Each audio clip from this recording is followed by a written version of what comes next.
Okay, everybody, this is Vinny Maletti with Maletti Law, the strongest name in law. And this is the last time I'm going to do a video like this because I have now mentioned this 57,000 times, and this will be the last time I'm mentioning this. All right, so let's get down to it, right into it. The purpose of this video today is to help explain to everybody how litigation works and the process, okay? There are certain stages to litigation. It drives me nuts because I find myself saying the same thing over and over and over again. It sounds like everybody understands it, but for some reason I keep getting asked the same questions over and over again.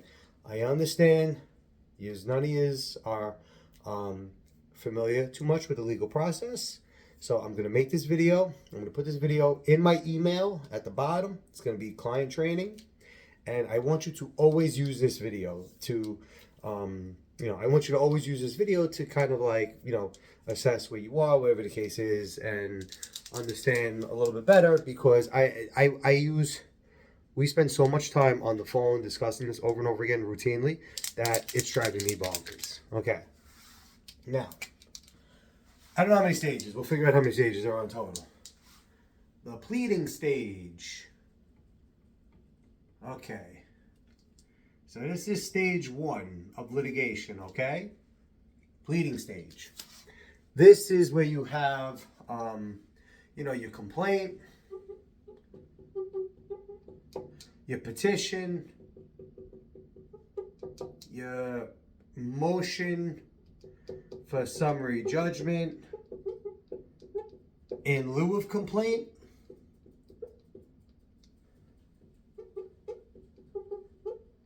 What else do we usually have? Complaint, petition, maybe verified complaint, maybe verified petition. So we have 1, 2, 3. What else do we usually have? I know we have one more. We usually have a complaint, a verified complaint, a petition, a verified petition, motion from summons with notice. That's the other one. Okay.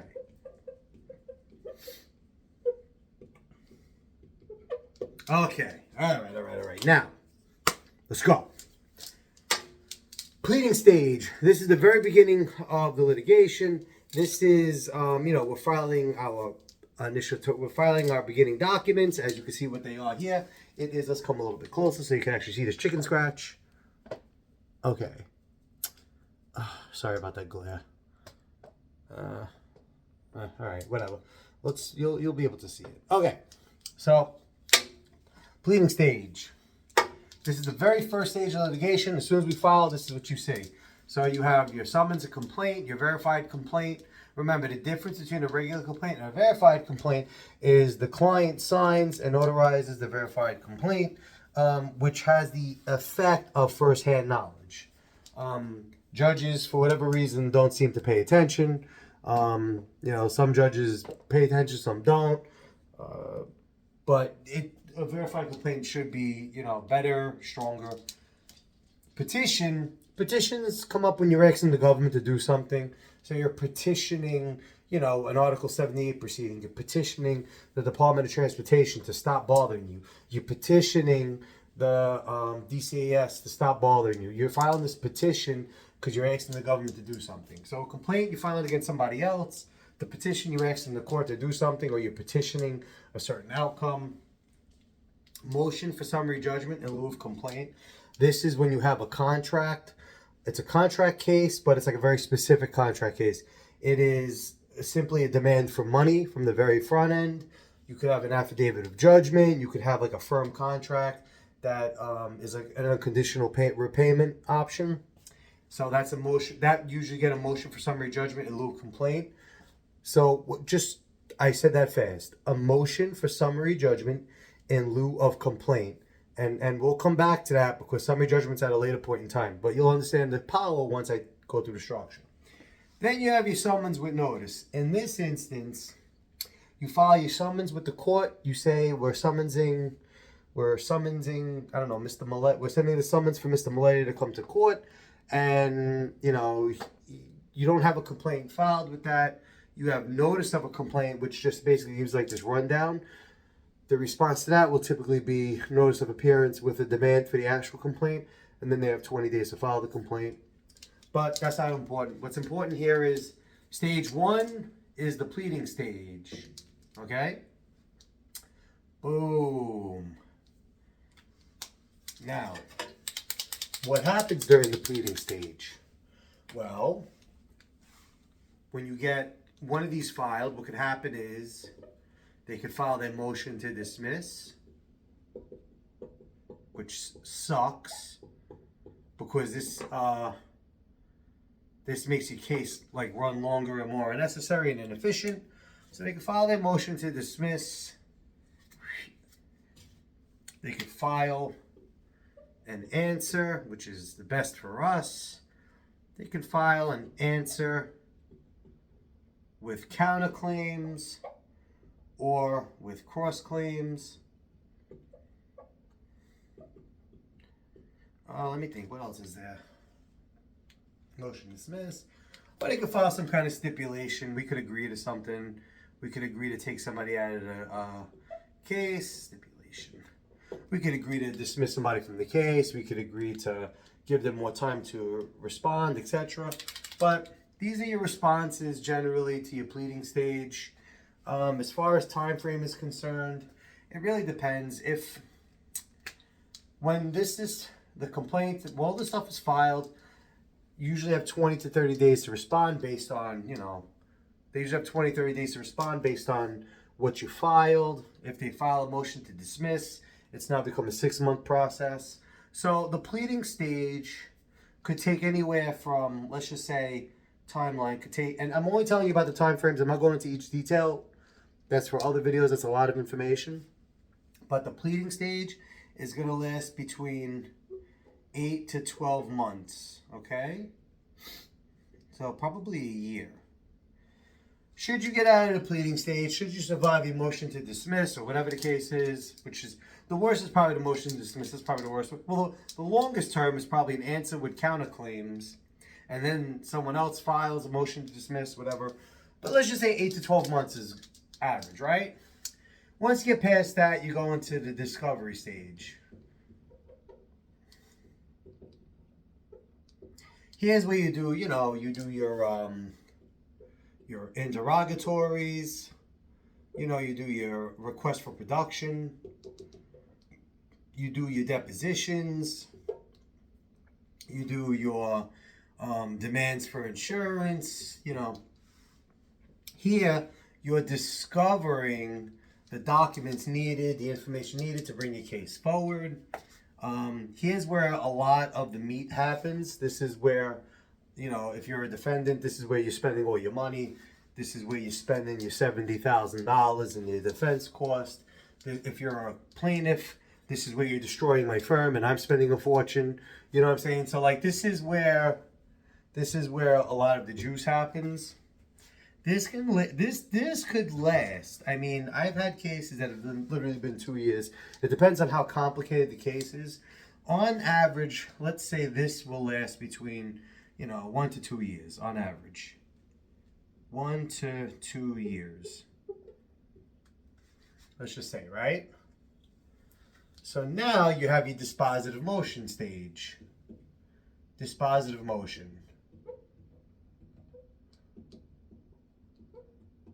Here, you have your motion for summary judgment. By the way, do you hear what's happening?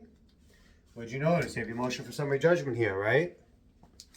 What do you have here? Motion for summary judgment in lieu of complaint.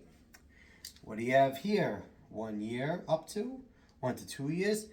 Technically, if you have a good contract at the beginning, you could basically skip between 2 to 3 years and go right to here with the motion for summary judgment in lieu of complaint. Now, if you fail, you have to go through the normal process, right? Let's say something happens or you don't have a great contract or whatever the case is. But the point is, theoretically, you might be able to skip the line and get there. So, you have your motion for summary judgment. Here's where you have all your documents. You have your affidavits. Here's where the court issues their rulings. So when a motion for summary judgment is a big deal. That's 2 to 3 years worth of work that goes into a complaint. You're telling the judge, listen, I need you to rule in this favor, or whatever the case is, rule like this based on this facts, right? Based on these facts. So this could be a serious thing, right? It could be dismissed, it could be granted in part. It could really alter and change your case, right? So you have the most to lose here, because this could really make or break everything and everything you've done for the past 3 years. I think by the time you're done with the whole process, with your oral arguments, I would say this is another 8 to 12 months. All right?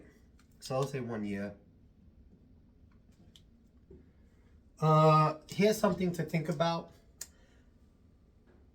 In the CPLR, I'm trying to think. I think in the CPLR, they have like 120 days to answer, for a judge has like 120. It's not a firm rule, but I think the CPLR gives guidelines for between 60 and 120 days, right, to render a ruling. I think 60 is for civil cases. 120, I think, is generally, but let's just say between 60 and 120 days, right? So theoretically, you file your motion, right? They get 45 days. Then, you get 30 days to respond. Then you get another 15 days to reply, right? So now you're already 90 days, already 3 months. Judge takes, 120 days, right? So what's that? 4 months, right? So now you're 7 months. Again, so it makes sense. This stage could take between 8 to 12 months when a ruling is there. So just keep in mind where we are on the time frame. 1 year, 1 to 2 years, 1 year. So now we're between 3 to 4 years, right? Now, after dispositive motion, now we're at the trial prep, right? Trial prep and pre-trial. Now here, judge is really going to push to settle your case. You're going to have your pre-trial hearings. You're going to pick your whatever's remaining from this section, right? Whatever questions of law remaining that survived, you start talking about your questions of law and fact. You might want to, you start introducing evidence ahead of time. You start introducing your motions in limine, which is a motion to limit, motion in limine. What does that mean? You could limit what's introduced to trial. You could limit some of the issues of law. You could act, you could write to the judge ahead of time to ask the judge about the questions of law, whatever the case is. This could be a long process because this is contingent on how busy your courtroom is. So if you're like in the Bronx Supreme Court, they are legitimately pushing you out for like 2 years. I mean, Bronx is like 2-3 years for trial. They're really pushing you out. This could go on for a very long time. Let's just, for purposes of this video, we're going to say 1 to 2 years. This process is. So but I've heard recently, and we don't do much in the Bronx here. We do a lot of Queens and we do a lot of Queens County, Kings County, which is Brooklyn, and Manhattan. We don't do too much in the Bronx. But I heard the Bronx is literally like 3 years out, which is wild. But 1 to 2 years is good for us, let's say. Then you have your post-trial stage. Oh, I bet you didn't think post-trial. So you go to trial, you get a great verdict. Jury loves you. Jury gives you a verdict for $500,000. No, more. Jury gives you a verdict for $2 million, right? You're like, yeah, I won $2 million. This is crazy. It's crazy. He has to settle. Sorry, pal. Doesn't work like that. You will never get that $2 million.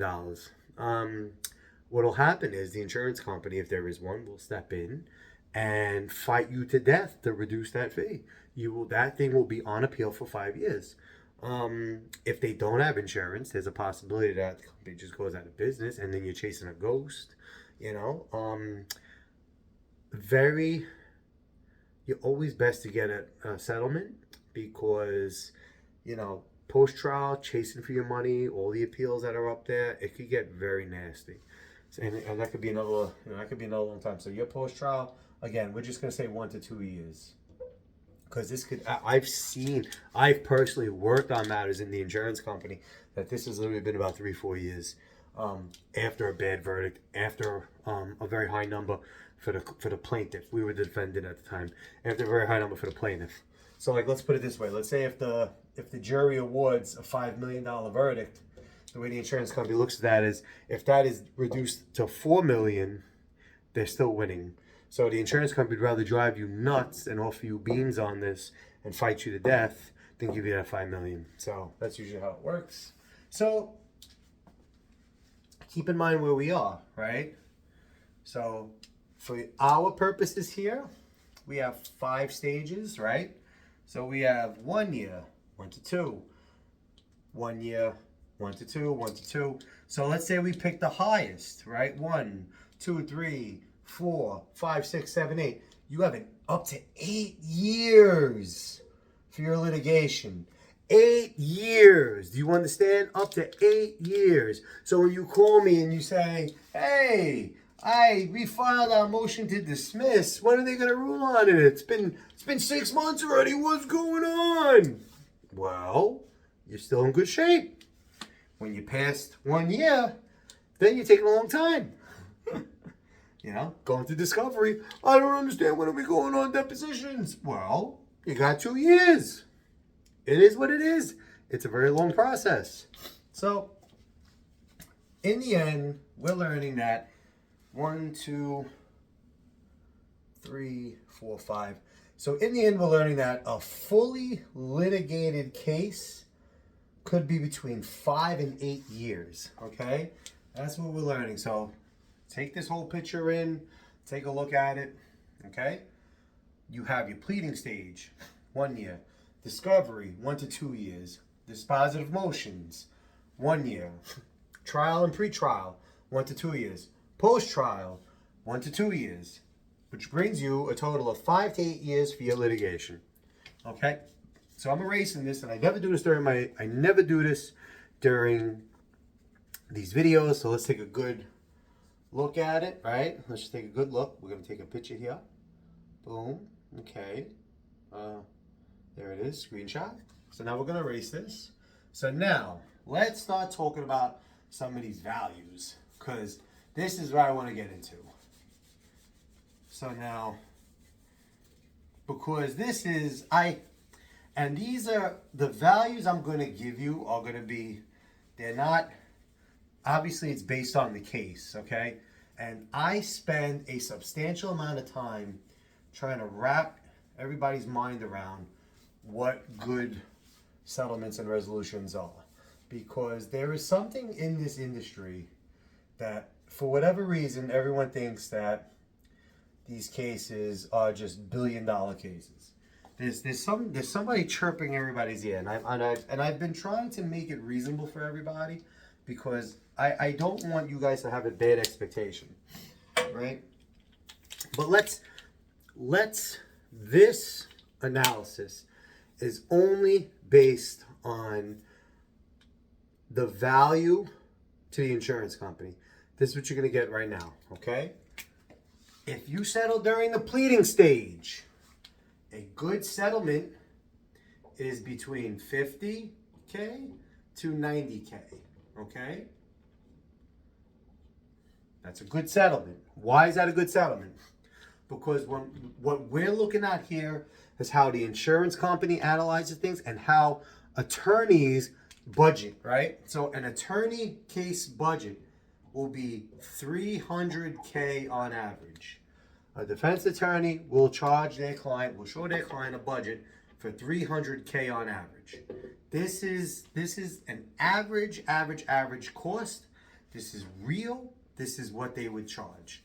Okay? So when an attorney tells me, oh, I don't really have enough money for it, that is full of shit. That may be what he has, right? His straight authority, but that doesn't mean that's what the case is worth. And insurance companies, for whatever reason, find it smarter to pay for defense for between 5 and 8 years, as opposed to settling cases. I don't know why. I have no idea. It doesn't make any business economic sense, because as a businessman, if I could settle for $90,000 here, as opposed to paying $150K and then settling for $25,000, that's $175K versus the $90K. I've lost more money, okay? The insurance company will make their money. They will make their money because they'll spread the premium out to everybody. And underwriting understands this, claims for whatever reason don't, and it doesn't make sense to me because you're not looking at the big picture. They're very narrow-minded, and everybody's smarter than everybody, and that's the problem with the insurance industry. So now, pleading stage. Without considering anything, and 99% of you think your case is always the exception. Your case is not the exception. 99% of your cases, if we settle before your answer and before or during a ruling on or before a ruling on a motion to dismiss, between 50 and 90K is a fantastic settlement. Take it and run. Again, unless you have something that's different, and I'll tell you, but right now, this is reasonable. Take it. Just based on, without even worrying about the facts, just based on where you are on the litigation, the defense cost attributed to it, and what the insurance carrier would consider. Now, discovery stage. Here we'll go into 95K to about 200K, depending on where we are. So if we're going through the whole discovery process, if we're by the 2-year mark, right? If we're by the 2-year mark, so let's put it this way. This starts at 95, right, K, at day 0. 2 years is what? 365 times 2 is 720, 720, 730, I don't know, 720. So let's say day 720. All right? So this gives you 200K. So where you would fall on this range is the reasonable settlement value. So here we are between 95K and 200K. Okay? Dispositive motions. This is the part that has the most risk. So because the risk is high, your value goes up. This you're looking at between 201K and 495. Why 495? Because of the insurance carrier, this is your line director to your AVP. This, if you can get close to 495, 500, that's a very good case to settle out. You've beaten the trial. The average trial is 300K. The average award, according to the EEOC and stuff, right? Because I think they monitor that stuff. But the average award, you're looking at like 300K. So if 300K is your average award at trial, to settle anything north of this is phenomenal. So here, you also have the most to lose because you could lose your whole case here. So anywhere between 201K and 495K to settle. As you go into trial, anything north of 500K makes sense. As you go into trial. Here, you're almost guaranteed to, here you've survived the motion for summary judgment. You definitely have an issue at trial. Their trial budget is going to be 95K for the attorney. That's going to be their trial budget. Their case value is immediately up. That initial 300K is likely going to be added with another 95K. So their overall budget is probably going to be it's probably going to be like 495K so far. So this is some serious risk to them. So the way I would look at it is, if we've survived the dispositive motion, anything north of 500K is a major win. Major win. Anything north of 500K. I would still say 250. If you had to take a low number, the lowest I'd probably take here is 300. If you ask me, that's probably the lowest I take. But 500, anything north of 500K is reasonable. If you win trial, then I don't give a shit. If you win trial, then I don't care. Then whatever number you get at trial, that's the number we want. So if trial rewards you with 500,000, if you get an award at trial for, I don't know, 2 million, then I don't give a shit. 2 million, then that's your settlement value. Because once you've gone through trial, you've done everything, then really you're just collecting your spoils. You're just going to take whatever you want. I mean, again, it's going to be paying the buck because it's a lot of years ahead to get that money. But I would say whatever you're awarded at trial, with maybe anywhere from a 50% reduction up. So if you're awarded 2 million, anything at 1 million and above is great. If you're awarded 5 million, anything at 2.5 million above is great. If you're awarded 300,000, then your life sucks. So let's put it this way. If at trial you get an award that's less than 500K, you want that trial award. That's it. You want to settle out. And that's it. That's it. That's the end. There's no more discussion. So, okay, everybody. So let's put this into perspective. Ready? Because now we're here. So putting this into perspective, if you're in the pleading stage between 8 months to 12 months, up to 1 year, a settlement of between 50K and 90K is solid. All right? Remember, this is before before a ruling on the motion to dismiss or anytime, before going into discovery. Discovery, it starts, day zero starts at 95K, and the end of discovery goes up to 200K. This is your reasonable settlement value. I don't care what it shows, this is your reasonable settlement value.